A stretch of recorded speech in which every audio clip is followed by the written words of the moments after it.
Pengertian routing.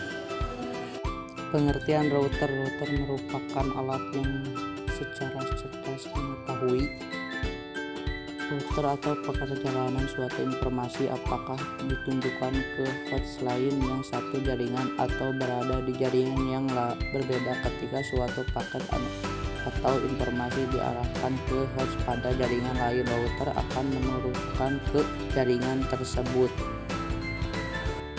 Fungsi router adalah perangkat jaringan yang mengarahkan lalu lintas data antar satu lebih jaringan. Fungsi utamanya adalah mengatur dan mengarahkan paket data melalui jalur tercepat agar sampai ke tujuan dengan efisien. Selain itu, router juga dapat menyadarkan keamanan jaringan, menghubungkan perangkat lokal dengan internet, dan mendukung infografis jaringan lainnya. Cara kerja router. Cara kerja router adalah dengan menghubungkan beberapa jenis perangkat elektronik sekaligus dengan jaringan internet. Dengan begitu, kamu bisa mengakses internet dari perangkat yang terhubung jaringan internet. Jenis-jenis routing. Status routing adalah salah satu routing yang rutenya akan ditambahkan secara manual ke router. Default routing. Jenis routing yang kedua adalah default routing. Jenis routing adalah jenis routing yang ada non-aktif.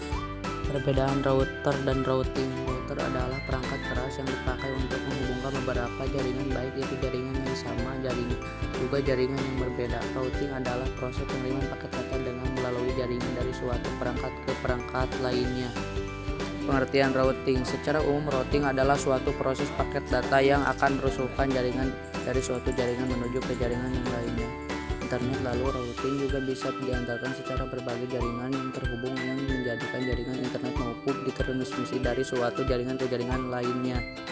Jenis-jenis protokol routing. Jenisnya protokol routing pun beragam, di antara OSPF, RIP, BGP, GPRI, PRIP, dan IS. Bila dibilang termasuk semua protokol tersebut termasuk ke dalam routing dinamis.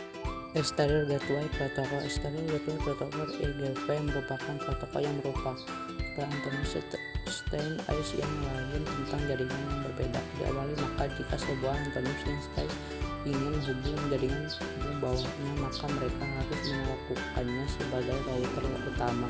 Interior Gateway Protocol. Protokol gateway interior atau protokol perautan adalah jenis protokol perautan yang digunakan untuk bertukar informasi kabel antara gateway dalam sistem otonom, dan informasi itu kemudian dapat digunakan untuk melumpuhkan protokol lainnya dari jaringan seperti IP. Sekian video dari kami, terima kasih.